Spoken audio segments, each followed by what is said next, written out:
Hello guys, today we are discuss about disorder of personality. According to ICD-10, it's have a three types: cluster A, cluster B, and cluster C. First, cluster A.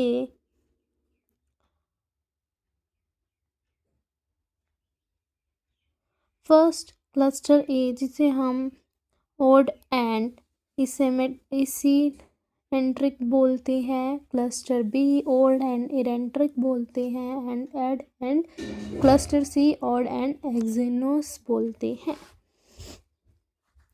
Cluster A having a three types: paranoid personality disorder, schizoid personality disorder, schizotypal personality disorders. Cluster A PSS से हम इसे याद रख सकते हैं.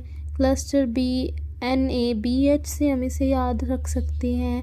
N से narcissistic personality disorder, A से anti social personality disorder, B से बॉर्डरलाइन पर्सनालिटी डिसऑर्डर, H से हिस्टेरिक पर्सनालिटी डिसऑर्डर्स.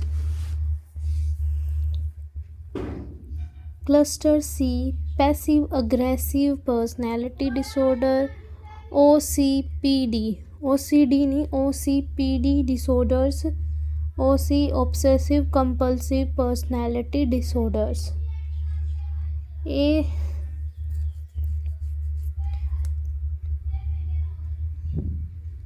नेक्स्ट है distant personality disorder and the last one is avoidant personality disorders. First we all discuss about cluster A, paranoid personality disorders. Paranoid personality disorders में क्या होता है? Suspicious in nature, not believe on family, friends and relatives. Paranoid personality disorders में जो person होता है वो suspicious in nature होता है. वो सस्पिशियस इन नेचर होता है जो कि बिलीव नहीं करता है अपने फैमिली पे, फ्रेंड्स पे, रिलेटिव्स पे, अपने मदर फादर पे, किसी पे वो बिलीव नहीं करता है, अपनी दुनिया में रहता है. सेकंड है सिंजोइड पर्सनालिटी डिसऑर्डर.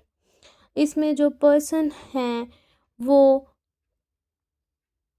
किसी के साथ अपने रिलेशन नहीं बनाता है, वो सिंगल रहना पसंद करता है, लीव अलोन रहना वो पसंद करता है. He and she do not make relationship with other. Example, no GF, no BF, life alone, no marriage. वो अकेला रहना पसंद करता है अपनी लाइफ में. Third, schizotypal personality disorder. Schizotypal personality disorder में जो पर्सन होता है सुपरनेस्टिक नेचर होता है, believe in magical power, thinking, six sense पे वो बिलीव करता है, भूत प्रेत आत्मा मैजिक्स पे इन पे वो बिलीव करता है. सस्पिशियस होता है वो नेचर में. क्लस्टर बी टाइप 2 जिसमें हम नार्किसिस्टिक पर्सनालिटी डिसऑर्डर पढ़ेंगे. नार्किसिस्टिक पर्सनालिटी में person see he is superior, वो देखता है कि वो ही सुपीरियर है. गिव सेल्फ इम्पोर्टेंस, वो अपने आप को सबसे ज़्यादा इम्पोर्टेंस देता है.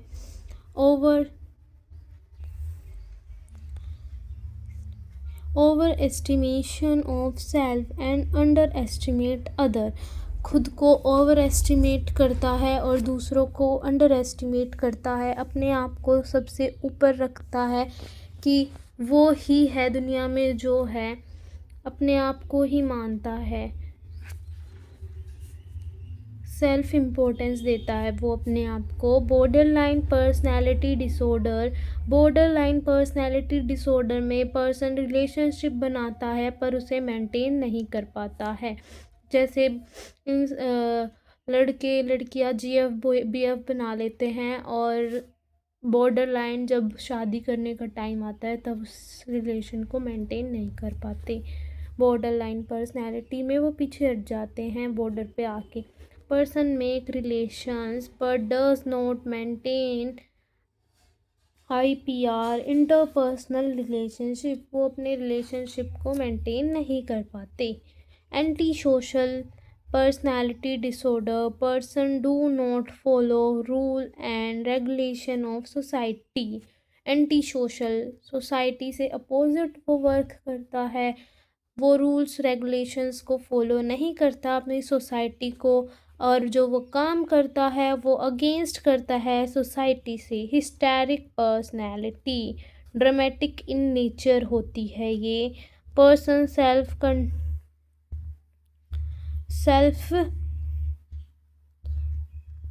अपने आप को ही सब कुछ मानता है, ड्रामेटिक होता है, इसमें सबसे ज़्यादा ड्रामा करता है, अपने आप को सुपीरियर दिखाता है, अपने आप को दिखाने के लिए ड्रामा करता है। ऐसे मोस्टली फीमेल्स में ये हमें देखने के लिए मिलता है। Next cluster C passive aggressive personality disorder, person show indirect aggression than direct aggression. इसमें जो पर्सन है वो डायरेक्ट अग्रेशन शो करने की जगह इनडायरेक्ट अग्रेशन शो करता है। जैसे एग्जामिनर डायरेक्ट अग्रेशन शो ना करके रिजल्ट के थ्रू अपना अग्रेशन शो करता है स्टूडेंट्स को। Next OCPD, obsessive compulsive personality disorder. इसमें क्या होता है, जो पर्सनल होता है, जो आर्मी मैन होते हैं या फिर जो आर्मी मैन होते हैं वो रूल्स रेगुलेशन डिसिप्लिन ये सब फॉलो करते हैं, या फिर कंपनी मैनेजर होता है वो रूल्स एंड रेगुलेशंस में रहता है, डिसिप्लिन होता है, परफेक्शन चाहिए होती है उन्हें, रूल्स रेगुलेशंस होते हैं, वो ऑब्सेसिव कंपल्सिव पर्सनालिटी डिसऑर्डर में आते हैं। Next dependent personality disorder. Dependent personality disorder में क्या होता है, वो पर्सन अपने खुद के काम जो करने में वो सेल्फ कॉन्फिडेंस लो कॉन्फिडेंस रखता है, वो दूसरों पे थोप देता है अपना काम खुद करने की जगह। Person depend on other person because low self confidence की वजह से वो अपना काम दूसरों पर छोड़ देता है। Person give her important work at other person, जो इसके इम्पोर्टेंट वर्क भी हैं खुद के वो भी दूसरों पर छोड़ देता है कि दूसरा इंसान ही करेगा, उसमें लो सेल्फ कॉन्फिडेंस होता है उसकी वजह से। अवॉइडेंट पर्सनालिटी डिसऑर्डर, अवॉइडेंट में जो पर्सन होता है वो अपने इम्पोर्टेंट वर्क को भी अवॉइड करता है due to self confidence. Same dependent की तरह अवॉइडेंट भी होता है, वो दूसरों पर निर्भर रहता है पर्सन, अपने खुद के काम भी नहीं करता। नेक्स्ट है according to ICD-11 personality disorder divided in 3 parts, mild moderate and severe.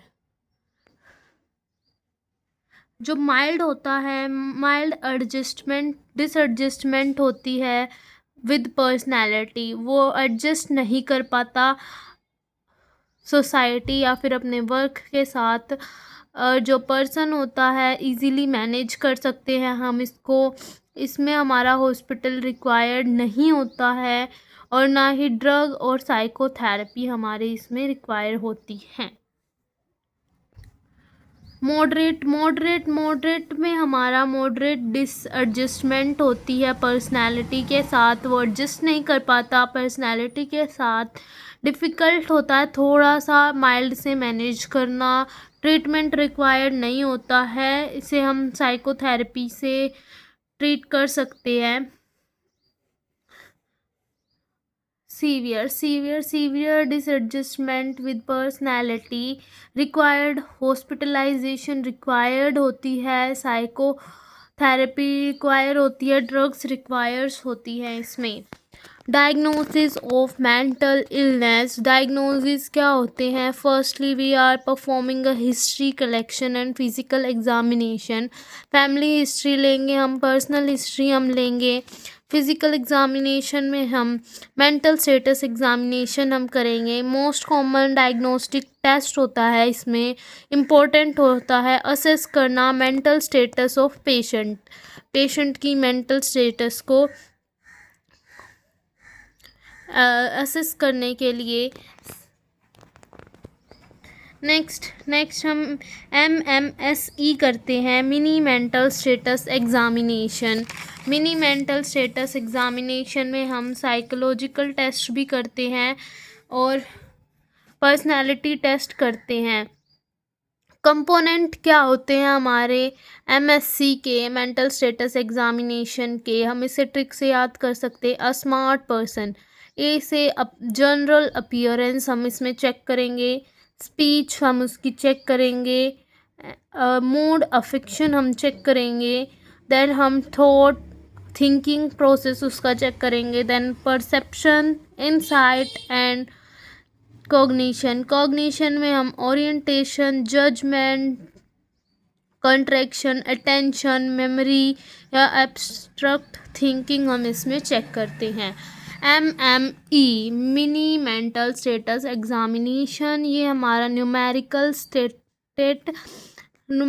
State of MSC होता है। हम इसे MSC की तरह ही परफॉर्म करते हैं, बट ये न्यूमेरिकल बेस्ड होता है to assess severity of person mental illness, assess करने के लिए पर्सन की सीवियर मेंटल इलनेस को।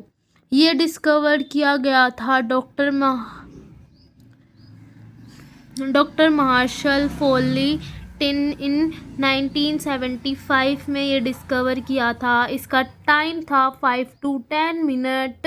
बेस्ट टाइम हमारा मॉर्निंग अवेकिंग टाइम पे हम इसे परफॉर्म कर सकते हैं 5 से 10 मिनट के लिए।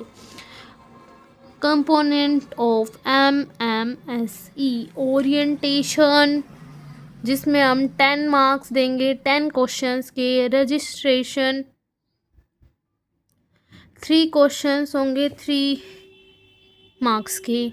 Attention and concentration 5 questions.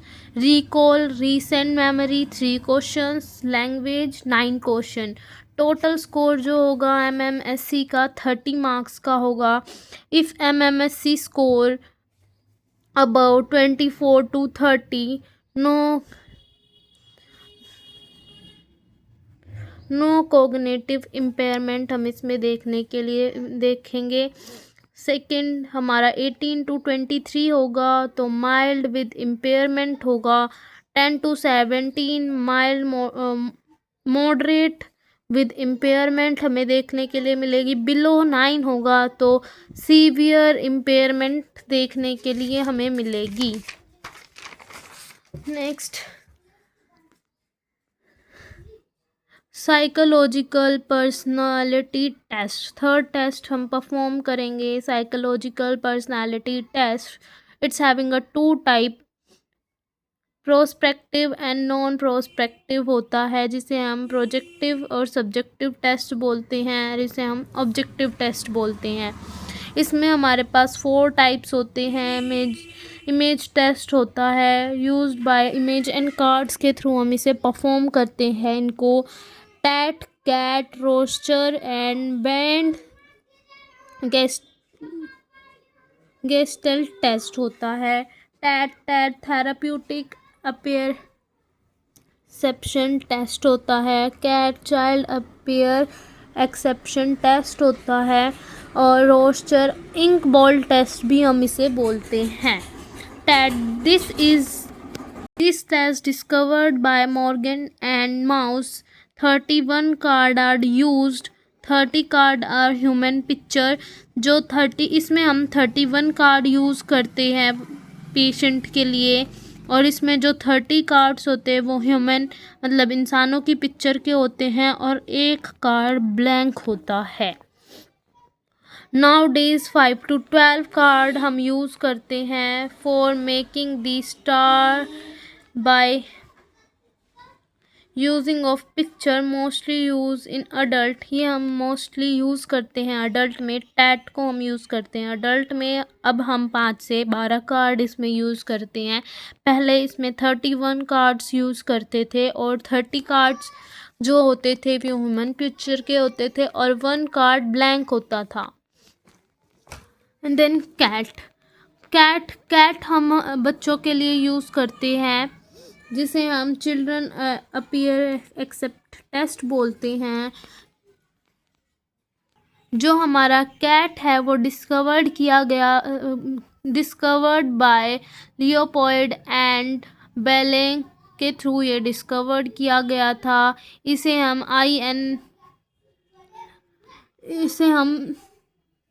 इसमें हम जो है 10 पिक्चर्स का यूज़ करते हैं, 10 कार्ड्स का यूज़ करते हैं। और जो हमारे ये कार्ड होते हैं एनिमल पिक्चर्स के होते हैं, चिल्ड्रंस के लिए हम इसे यूज़ करते हैं।